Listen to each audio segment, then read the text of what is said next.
5.1.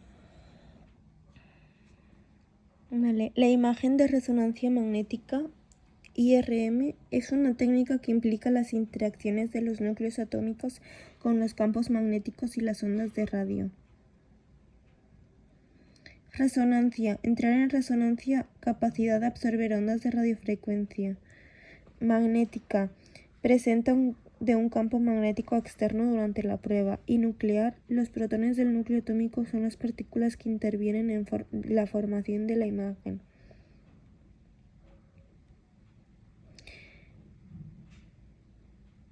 Vale.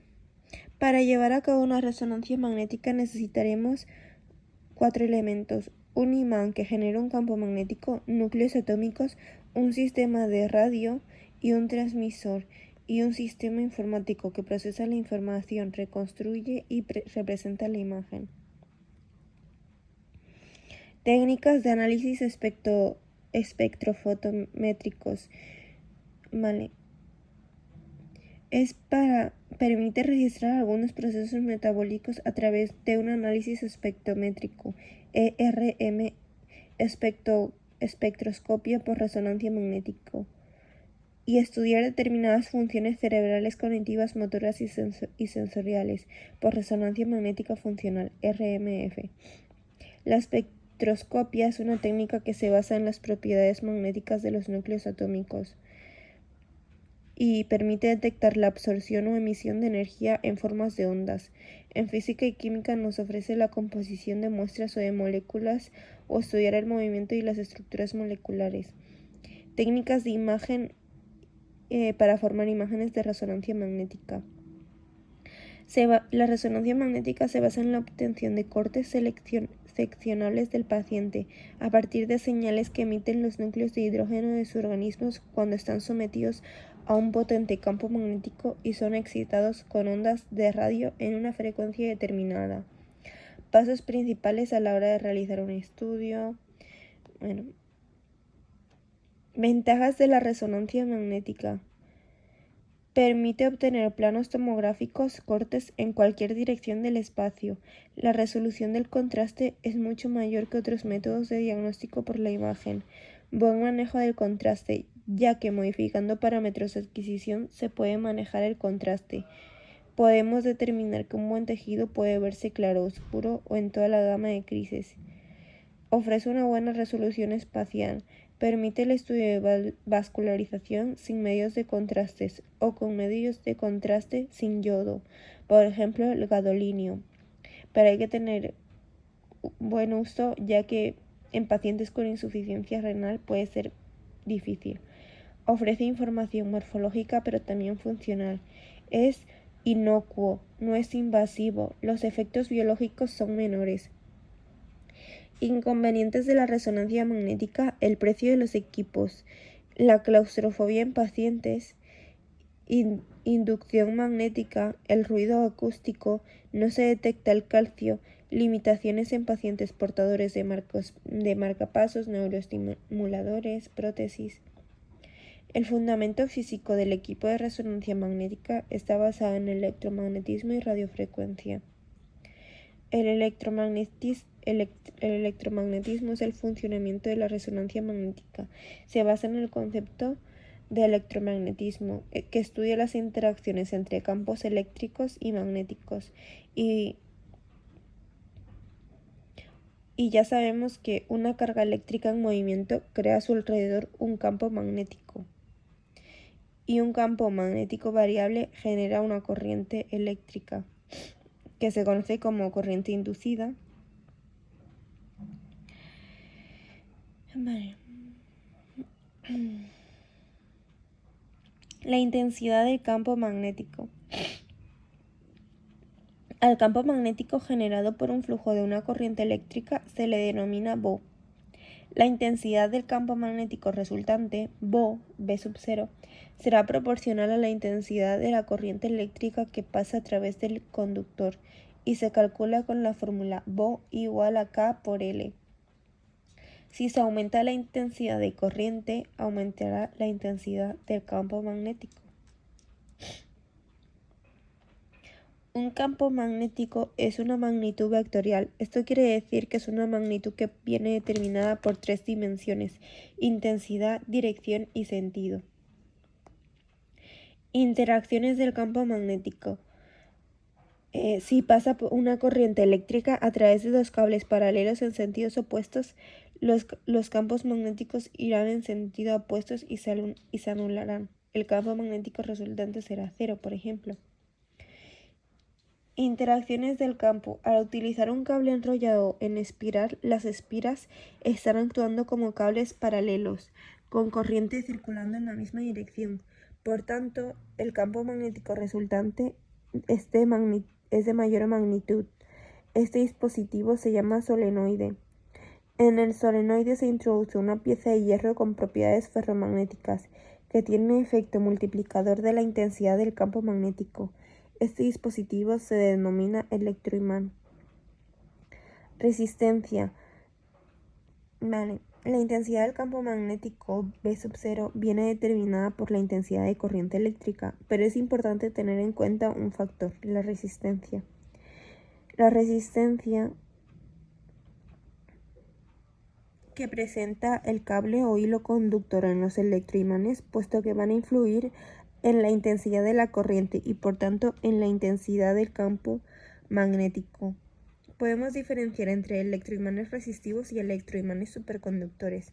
Los electroimanes resistivos son electroimanes que funcionan a temperatura ambiente, utilizan una gran potencia eléctrica, producen intensidades de campo magnético bajas, 1 Tesla, presentan poca homogeneidad de campo, presentan baja relación señal-ruido y diseño abierto, puede apagarse.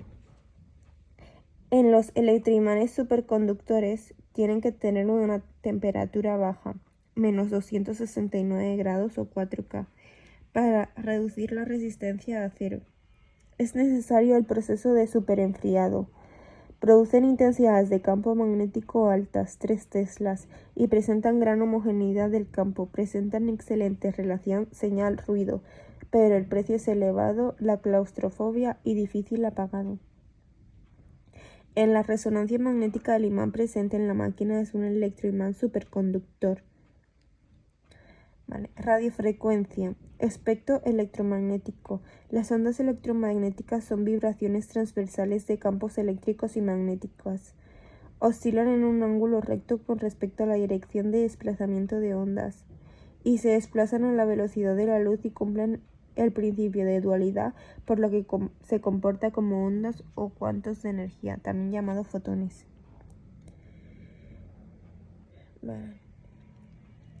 El núcleo atómico. Los núcleos de los átomos están formados por protones y neutrones, partículas a las que denominamos neuclones, pero los nucleones están formados por partículas más pequeñas, quarks. Los quarks son partículas subatómicas que se encuentran en el núcleo girando sobre sí mismos en una dirección, arriba o abajo, según el sentido del giro. En protones, 2 quarks arriba, up, más 1 quark abajo, down. Y en neutrones, 1 quark arriba, up, más 2 quarks abajo, down. Concepto de spin.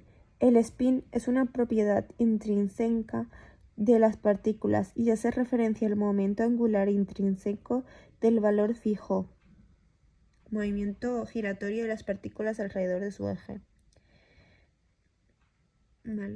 El spin en los electrones. El electrón posee una carga eléctrica negativa y al girar sobre su propio eje genera un campo magnético, y esto se ha demostrado en múltiples experimentos.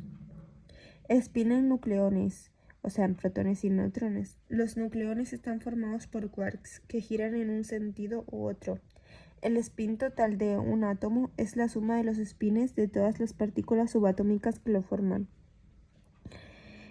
En resonancia magnética se necesita que los núcleos tengan un valor neto de spin, es decir, que al valorar el spin total del núcleo sea distinto de cero. Por eso el número par de nucleones no resulta útil.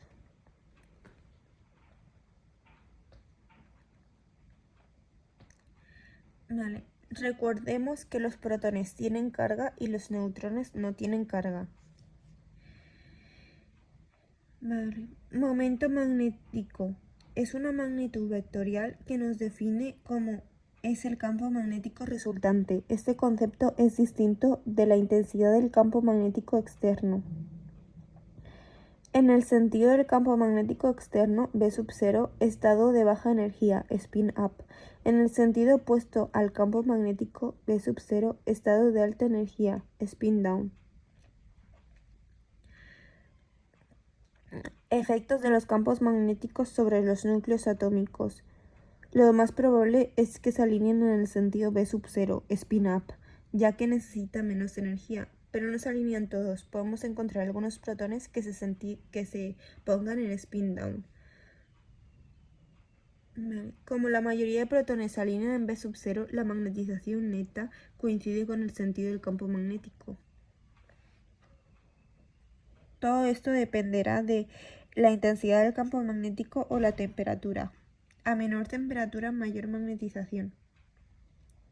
Movimiento de precesión. Cuando los protones se someten a un campo magnético ocurren dos procesos. Se alinean en sentido paralelo o antiparalelo al campo. Producen un movimiento de precesión. El movimiento de precesión hace referencia al movimiento de rotación de los protones alrededor del eje del campo magnético con una inclinación característica. Es un movimiento en forma de peonza.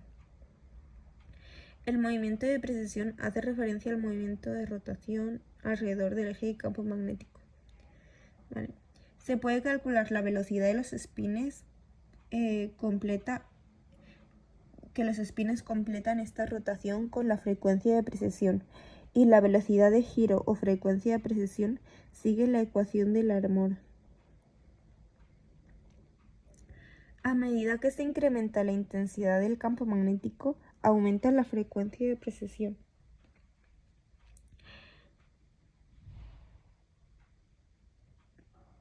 Vale.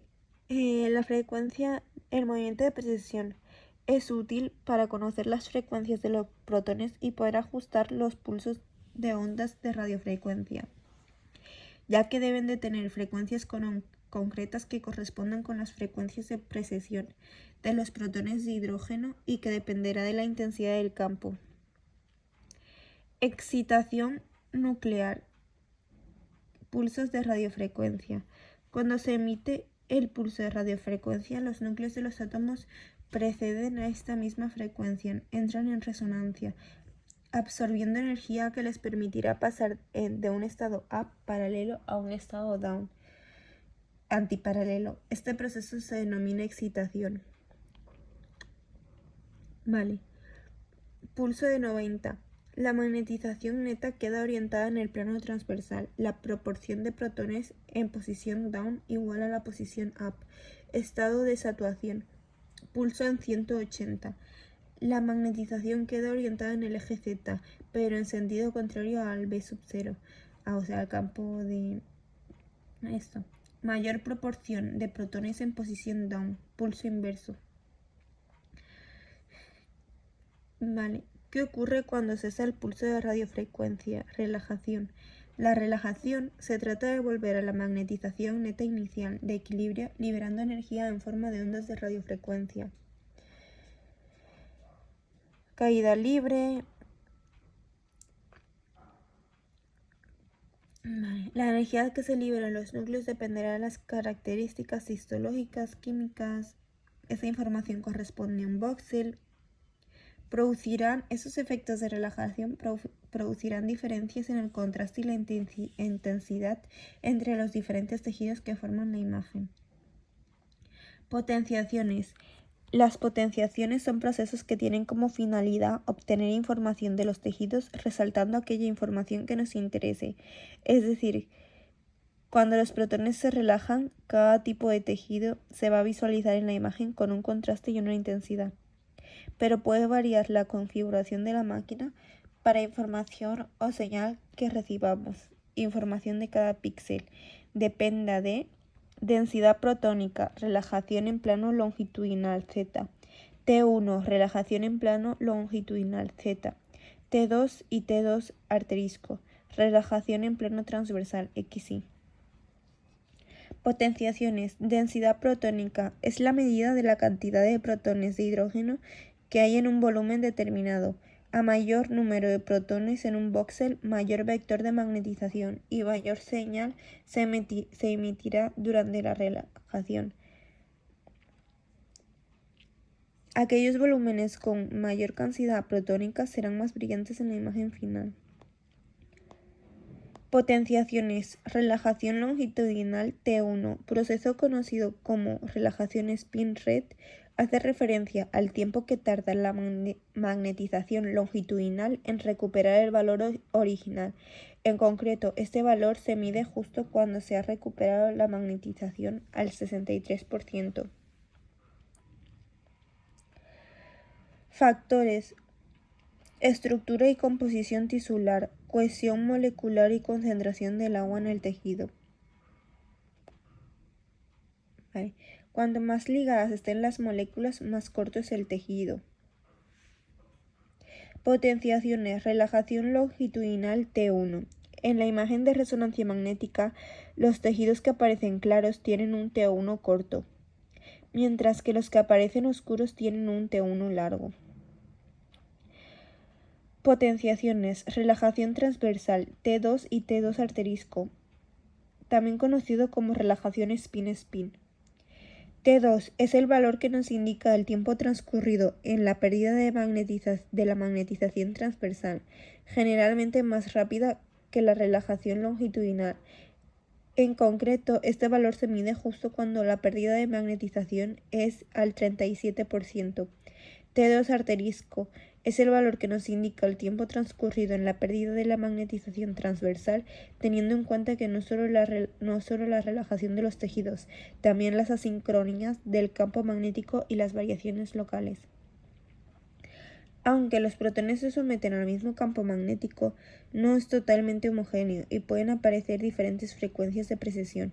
Cada protón interactúa con los campos magnéticos de los núcleos vecinos, lo cual afecta también a que se generen distintas frecuencias de precesión. Se debe recordar que respecto a la relajación longitudinal T1, los tejidos que aparecen claros en la imagen T1 cortos y los que aparecen oscuro tienen un T1 largo. Sin embargo, atendiendo a la relajación transversal T2, los tejidos con T2 largos aparecerán más claros en la imagen que los que tienen un T2 corto. 5.2. Vale. Un imán es un material o dispositivo capaz de crear un campo magnético. En resonancia magnética, el imán es el responsable de orientar y alinear los espines de los núcleos de los átomos del cuerpo. De esta forma, cada uno de los voxeles que conforman la matriz adquiere una magnetización neta. El imán típico en radiomagnetismo tiene forma de cilindro hueco y tiene que tener diámetro suficientemente grande para que quepa el paciente en la zona anatómica.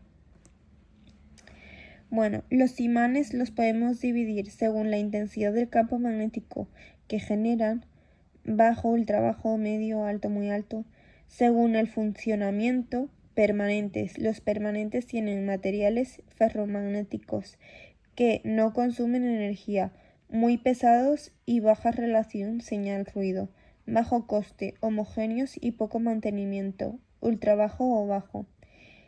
O los electroimanes.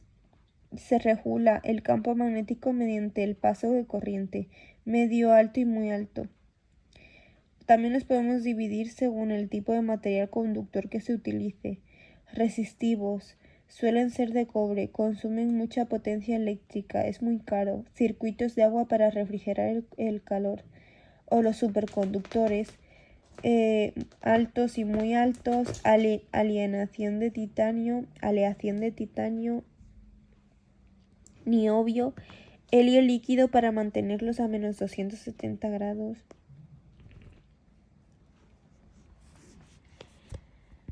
Bueno, según el funcionamiento permanentes, los permanentes necesitan materiales ferromagnéticos que no consuman energía, muy pesados y baja relación señal-ruido, bajo coste, homogéneos y poco mantenimiento, ultra bajo CM.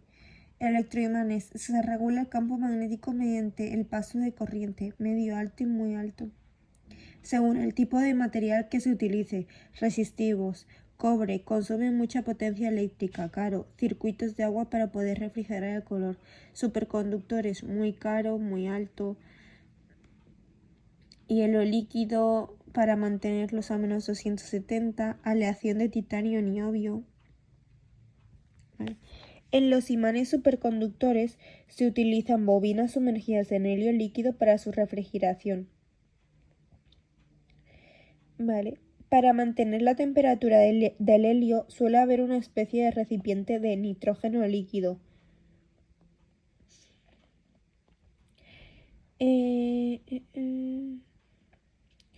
Vale. Emisores y receptores de resonancia magnética. Las bobinas o antenas pueden clasificarse en función de la capacidad de emitir o recibir impulsos de radiofrecuencia. Transmisora. Emite los pulsos de radiofrecuencia que producirán la excitación del protón. Receptora. Solamente reciben la señal de los tejidos. Transmisora y receptora. Son capaces de emitir radiofrecuencia y captar la señal de los tejidos. La mayoría de los equipos de resonancia magnética presentan antena de cuerpo. Es una antena transmisora receptora de gran cobertura y tiene forma de cilindro y favorece que los pulsos de radiofrecuencia penetren en la zona de estudio de manera uniforme y homogénea. Antenas de gradiente. Antenas o bobinas que generan un campo magnético adicional y se encargan de definir el plano y grosor del corte.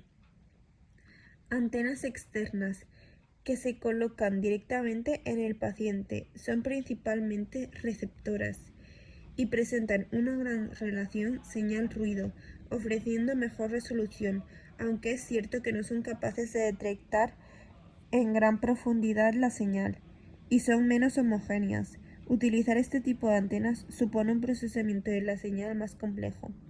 Pueden ser de volumen o superficie. Vale. La mayoría de los equipos de resonancia magnética presentan antenas externas. Según su diseño, pueden ser de volumen o superficie y según cómo detectan la señal, lineales o cuadratura. Según su diseño, volumen o envolventes, envuelven al paciente y proporcionan una señal más homogénea de la imagen. De superficie, cubren un volumen menos y tienen menor capacidad de penetración. Además, deben colocarse cerca del tejido del estudio, ya que si se separa obtendremos peor señal. Según cómo detectan la señal. Lineal. Detectan la señal en una sola dirección del plano. Son poco eficaces para extraer la información de la señal recibida, pero tienen bajo coste. Cuadratura. Detectan la señal en dos direcciones ortogonales. Por eso mejora la relación señal-ruido hasta un 40%. No se utilizan mucho. Multielemento. Son también conocidos como phase array. Son antenas formadas por varias antenas más pequeñas, interconectadas. Cada uno de los elementos capta la señal de manera independiente. Muy buena relación señal-ruido.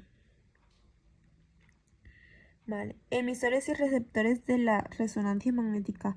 La señal que recogen las antenas es muy débil, por eso es fundamental elegir la antena adecuada y se debe aplicar el siguiente criterio de Lara: tan pequeña como sea posible y tan grande como sea necesario. Además, se tendrán en cuenta las siguientes características. Relación señal-ruido. Es la proporción que hay entre la potencia de la señal que se transmite y la potencia del ruido que la altera. Depende de tres factores: el volumen alto, mayor relación señal-ruido, la frecuencia a la que puede excitarse y detectarse el núcleo y la proximidad de la antena de zona del estudio. Factor de calidad.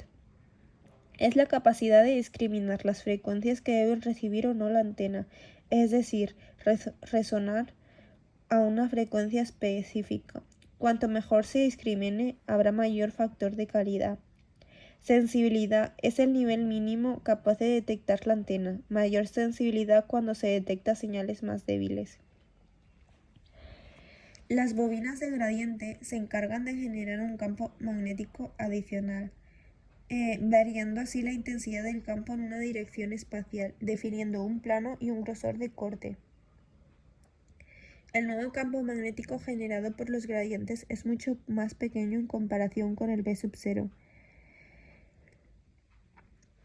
Para poder producir la variación del campo es necesario el uso de 2 bobinas de gradiente por plano. En total son 6 bobinas para las 3 direcciones del espacio X, Y y Z.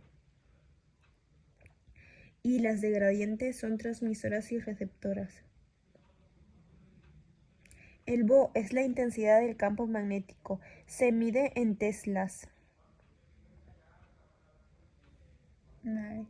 Es importante matizar que no obtenemos las señales de radiofrecuencia procedentes de todo el cuerpo del paciente a la vez en las bobinas gradientes, sino que se va recibiendo la información gracias a las antenas receptoras corte a corte.